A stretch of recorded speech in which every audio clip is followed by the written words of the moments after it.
तरफ से जो हाउस के सामने ताज़ियती करारदाद विचुरी रेफरेंस पेश की गई, उसके बाद हाउस की तरफ से ऑनरेबल डिप्टी सीएम साहब ने जो रेजोल्यूशन पेश किया, उसके हक में खड़े बोलने के लिए खड़ा हुआ।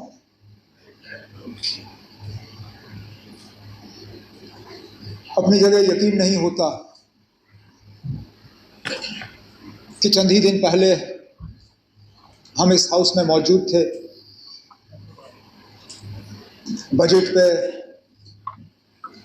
कई सारे और मुद्दों पे बहस चली। हाउस अडजर्न होते होते जब आप हमें चाय पिला रहे थे, तो हम अपनी जगह यह उम्मीद कर रहे थे कि इसके बाद श्रीनगर में दोबारा मिल बैठेंगे। तब किसने सोचा था कि जम्मू कश्मीर में ऐसे हालात बनेंगे कि हमें दोबारा यहां इस माहौल में मिलना पड़े। सबसे पहले तो मैं लेफ्टिनेंट गवर्नर साहब का शुक्रिया करूंगा कि काउंसिल ऑफ मिनिस्टर्स के मशवरे पे ये स्पेशल असेंबली सेशन बुलाया गया। हमने जब काउंसिल ऑफ मिनिस्टर्स में मीटिंग की, पहलगाम के हमले के बाद उसकी निंदा करने के लिए, उसकी मजम्मत करने के लिए और उन 26 लोगों के साथ हमदर्दी करने के लिए, उस वक्त ये तय हुआ कि हम ऑनरेबल लेफ्टिनेंट गवर्नर साहब से गुजारिश करेंगे कि वो एक दिन का सेशन बुलाएं। वो इसलिए कि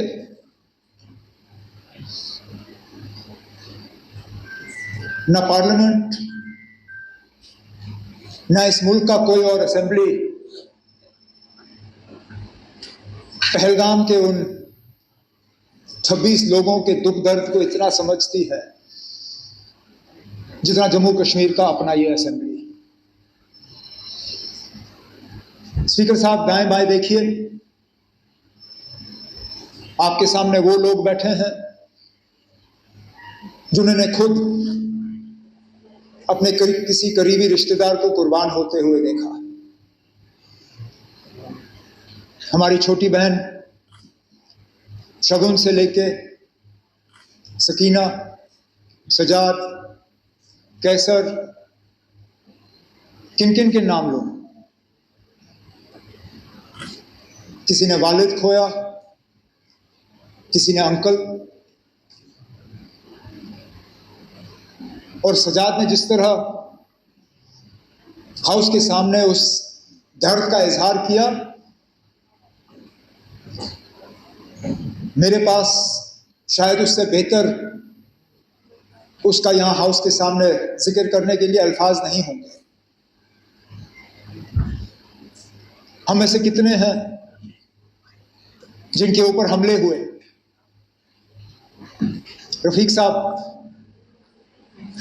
इन्होंने अपने वालिद साहब पे हमला होते हुए देखा। नायक साहब, उस हमले की जो निशानी उन पे रही, कब्र तक वो उन जख्मों को ले गए। इसी तरह कई सारे हमारे साथी जो अगर हम गिनना शुरू करें, गिनते गिनते थक जाएंगे कितने हमले हुए। ये असेंबली, राठौर साहब आप उस असेंबली के मेंबर थे, सलाथिया साहब उस असेंबली के मेंबर थे, सागर साहब, मुबारक गुल साहब, सैफुल्लाह मीर साहब, कितने और हमारे साथी। जब 1 अक्टूबर 2001 श्रीनगर के असेंबली कॉम्प्लेक्स पे हमले में 40 लोग अपनी कीमती जानें गंवा गए, इसलिए मैंने कहा उन लोगों के दुख दर्द को शायद इस असेंबली से ज्यादा कोई और असेंबली या पार्लियामेंट समझ नहीं पाएगी। इसलिए हमने चाहा कि यहां इस हाउस के तरफ से इस हमले की मजम्मत हो और उन 26 खानदानों के साथ हम अपनी जो है उनके साथ हमदर्दी करें। हम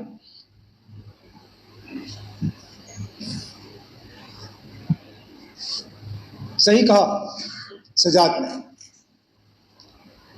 उनके नाम का जिक्र होना चाहिए।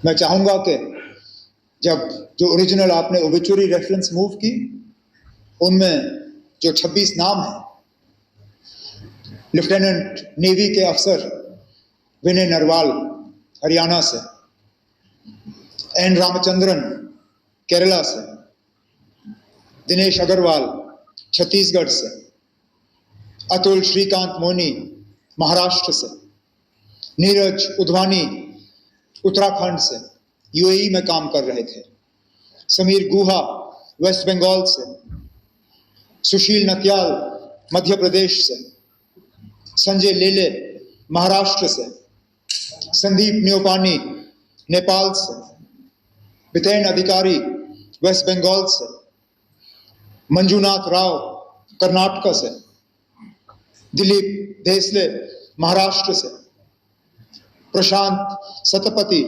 उड़ीसा से, मनीष रंजन बिहार से, सैयद आदिल हुसैन शाह हापतनाग अनंतनाग जम्मू कश्मीर से, जेएस चंद्रमौली आंध्र प्रदेश से, मधुसूदन राव कर्नाटक से, संतोष जगदाई महाराष्ट्र से,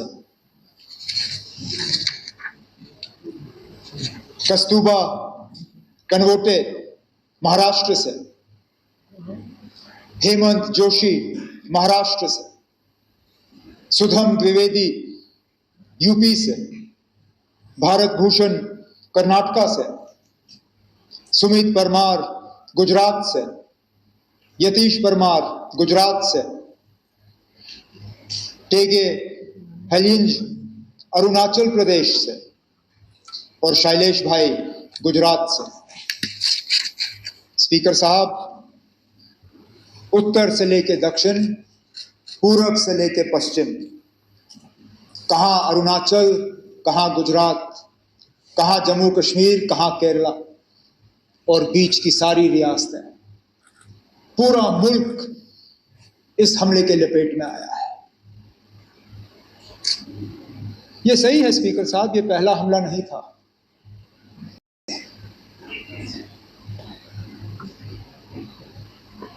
हमने अमरनाथ यात्रा के कैंप पे हमले होते हुए देखे, हमने डोडा के मुख्तलिफ गांवों पे हमले होते हुए देखे, हमने कश्मीरी पंडितों के बस्तियों पे हमले होते हुए देखे, हमने सरदारों के बस्तियों पे हमले होते हुए देखे। लेकिन एक बीच का ऐसा वक्त आया था, ये 22 रन का हमला 21 साल के बाद इतना बड़ा हमला हुआ है सिविलियन।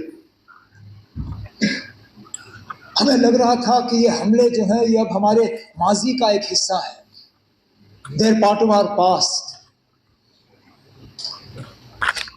ये हमारे आज की कहानी नहीं है, ये हमारा मुस्तकबिल नहीं है। लेकिन बदकिस्मती से 22 रन ने दोबारा वो हालात यहां पैदा किए, जबकि हमें लगता है कि पता नहीं अगला हमला कहां पे होगा।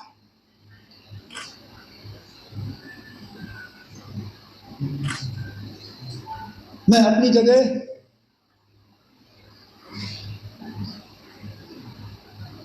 क्योंकि उस दिन लीडर ऑफ द ऑपोजिशन के साथ मैं भी पुलिस कंट्रोल रूम पे मौजूद था जब हमने 26 लोगों को वहां पे श्रद्धांजलि पेश की। मेरे पास अल्फाज नहीं थे कि मैं क्या कह के उनके घर वालों से माफी मांगूं। ये जानते हुए कि जम्मू कश्मीर की सिक्योरिटी, जम्मू कश्मीर की सुरक्षा, जम्मू कश्मीर के लोगों की चुनी हुई हुकूमत की जिम्मेदारी नहीं है, लेकिन तब भी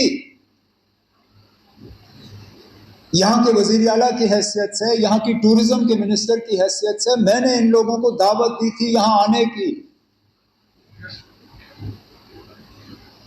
मेजबान होते हुए मेरी जिम्मेदारी थी कि सही सलामत मैं इन्हें यहां से वापस भेजूं, नहीं भेज पाया।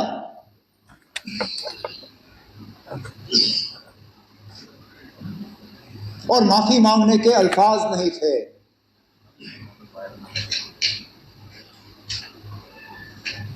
क्या कहता हूं उनको, उन छोटे बच्चों को जिन्होंने अपने वालिद को खून में लपेटा हुआ देखा, उस नेवी अफसर की विधवा को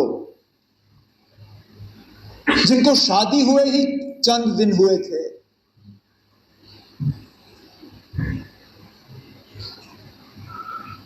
मुझे एक दो आए, मुझे कहा हमारा कसूर क्या था,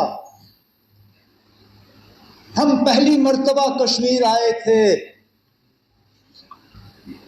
छुट्टी मनाने के लिए,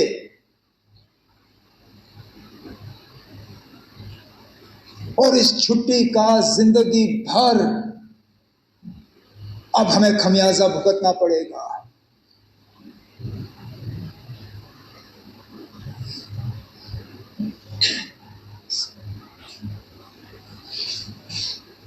जिन लोगों ने ये किया,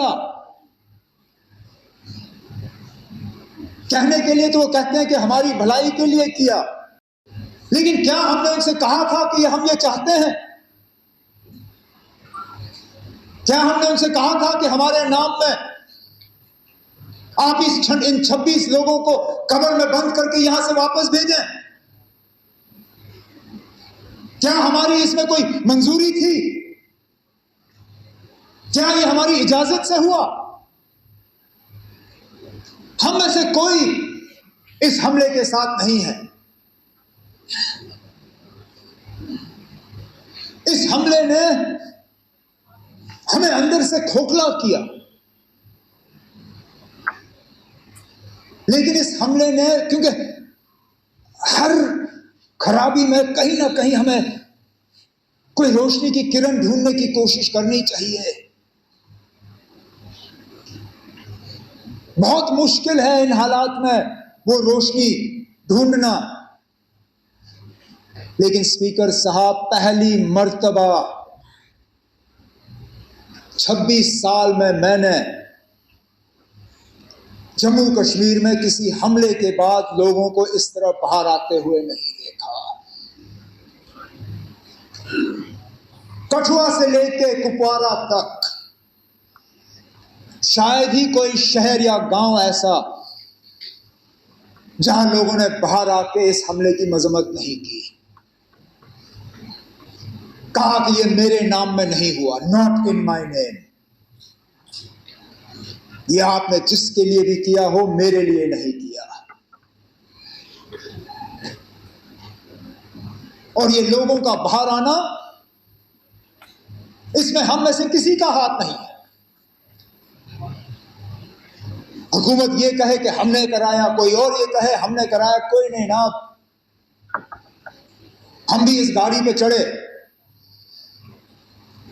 हमने इस गाड़ी पे सवारी की, लेकिन गाड़ी चलाई हमने नहीं। ये लोगों ने खुद गाड़ी बना के इस पे सवार होके जुलूस निकाले, नारे दिए, बैनर बनाए, मोमबत्तियां जलाई,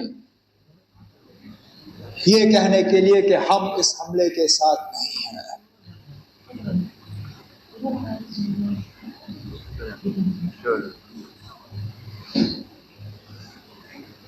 मिलिटेंसी, टेरर, दहशत, आतंकवाद, इसका खात्मा तब होगा जब लोग हमारे साथ होंगे, और ये स्पीकर साहब उस मौके की शुरुआत है। अगर कि हम इस मौके पे एहतियात से कदम जो है लें। हमारे तरफ से कोई ऐसा कदम नहीं उठना चाहिए जिससे कि हम लोगों को अपने से दूर करें। कोई हमारे तरफ से ऐसी बात नहीं होनी चाहिए या कोई एक्शन हमारे तरफ से जिससे ये जो अपने आप में पैदा हुआ इसको कहीं जख्म पहुंचे। क्योंकि सही कहा सजाद ने, हम बंदूक के जरिए मिलिटेंसी को कंट्रोल कर सकते हैं, उसको खत्म नहीं कर सकते। खत्म तब होगा जब लोग हमारे साथ होंगे, और आज लगता है कि लोग अब वहां तक पहुंच रहे हैं। स्पीकर साहब, मस्जिदों में जुमा नमाज से पहले 2-2 मिनट की खामोशी इख्तियार की गई। श्रीनगर, ये शायद बाकी मुल्क में लोग इतना इस चीज को समझेंगे नहीं। आप और मैं समझते हैं ना, हम समझते हैं किसी हमले के बाद उस मस्जिद में 2 मिनट की खामोशी का मतलब क्या है।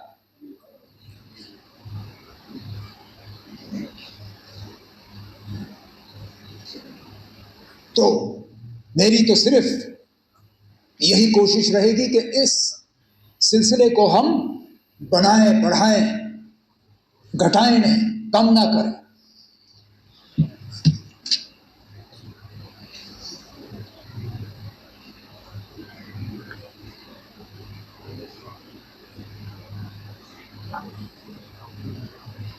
आफतनार के उस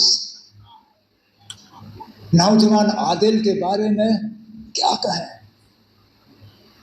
अरे ना, जान की परवाह सबको होती है, लेकिन अपनी जान की फिक्र ना करते हुए टूरिस्टों को, अपने मेहमानों को बचाने के लिए वो अपनी जान की कुर्बानी दे गया। भागता तो कौन उसको कुछ कहता। भागने के बजाय खतरे की तरफ गया। इस तरह के और मिसालें हैं जिनके बारे में आज हम सुनना शुरू कर रहे हैं। जो टूरिस्ट वहां से निकले, उन्होंने अब जिक्र करना शुरू किया। किसी एक ने वहां लोकल पोनी वाले को कहा कि मेरी बीवी और बच्चे को ले जाओ, इनको बचाओ, मुझे यहां छोड़ दो। फिर उसने कहा, मैं ना आपकी बीवी को कुछ होने दूंगा, ना आपके बच्चे को कुछ होने दूंगा, ना आपको कुछ होने दूंगा। इनको कुछ होने से पहले इनको मेरे ऊपर से गुजरना होगा। और छुपा के उनको सलामत रखा। जख्मियों को अपने कंधों पे पहाड़ से नीचे उतार के अस्पताल, एम्बुलेंस तक पहुंचाया।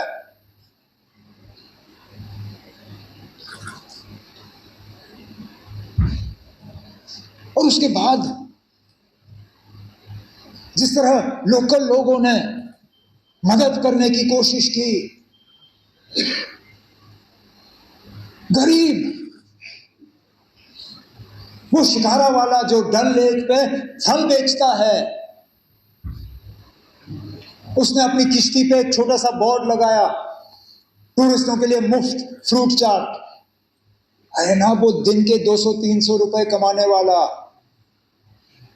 वो कहता है कोई नहीं ना चले मेरे हफ्ते की कमाई, लेकिन मैं कम से कम अपने मेहमानों को यह एहसास देना चाहता हूं कि हम उनके साथ हैं। वो 3 व्हीलर वाला से टूरिस्टों को कहा कि अगर आपको हवाई अड्डा पहुंचना है, मैं मुफ्त आपको हवाई अड्डा पहुंचा दूंगा। इसी तरह के टैक्सी वाले, होटल वालों ने अपने कमरे खोले और कहा आप यहां रहिए। जिन्होंने गुलमर्ग छोड़ के, पहलगाम छोड़ के, सोनमर्ग छोड़ के श्रीनगर भाग के आए, जिनके पास रहने की जगह नहीं थी, होटल वालों ने उनको कहा कि हम आपसे पैसा नहीं लेंगे, आप रहिए यहां पे।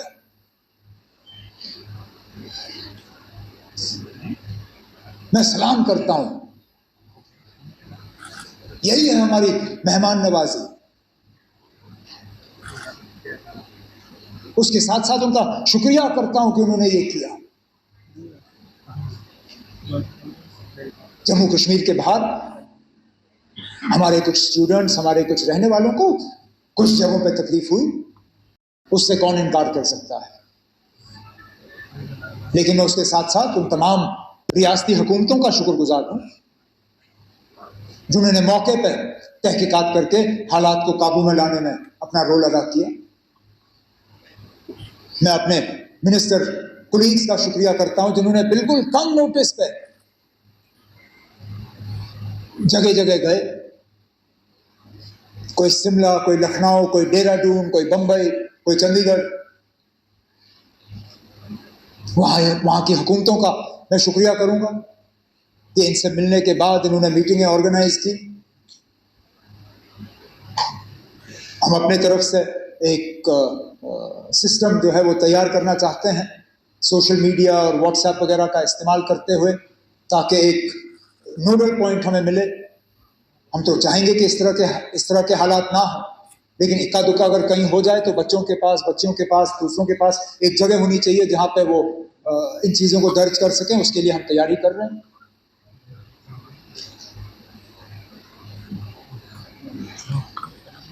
बदकिस्मती से सोशल मीडिया में जहां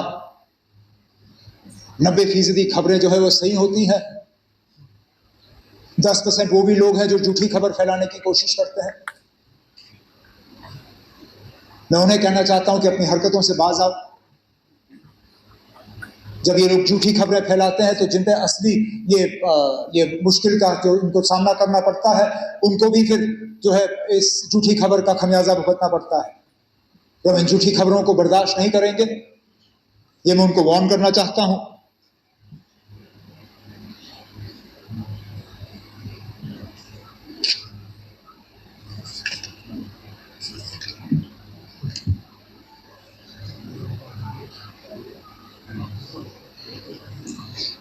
स्पीकर साहब, जम्मू कश्मीर की सिक्योरिटी जम्मू कश्मीर के इलेक्टेड हुकूमत की फिलहाल जिम्मेदारी नहीं है,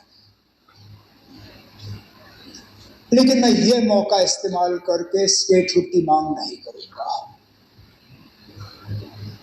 अब मैं किस मुंह से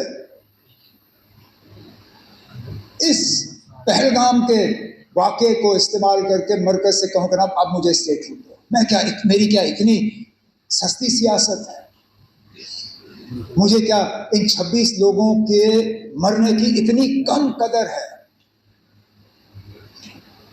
कि मैं अब मरकज से जाके कहूंगा ना चलो 26 लोग मर गए, अब मुझे स्टेटहुड दे दो। स्टेटहुड की बात हमने पहले भी की, आगे भी करेंगे, लेकिन लानत हो मुझ पे अगर मैं आज ये कह के मरकज के पास जाऊं कि ना अब 26 मर गए, अब दे दो। देने की बात हम करेंगे, लेकिन इस मौके पर नहीं। इस मौके पर ना कोई सियासत, ना कोई बिजनेस रूल्स, ना कोई स्टेटहुड, ना कुछ और। एक ही चीज ना, इस हमले की कड़ी निंदा और उन 26 लोगों के साथ दिल की गहराइयों से हमदर्दी और ताज़ियत, और कुछ नहीं ना। आज नहीं, टेबल हम किसी और मौके पे थपथपाएंगे, आज नहीं। तो स्पीकर साहब, मैं अपनी बात को इसी चीज पे खत्म करते हुए इस हाउस के तमाम मेंबरों से गुजारिश करूंगा कि जो रेजोल्यूशन डिप्टी सीएम साहब के तरफ से हाउस के सामने पेश की गई है, आप इसको सामने रखें और मैं उम्मीद करूंगा कि यूनानिमसली इसको पास करके हम मुल्क के सामने रखें। बहुत बहुत शुक्रिया।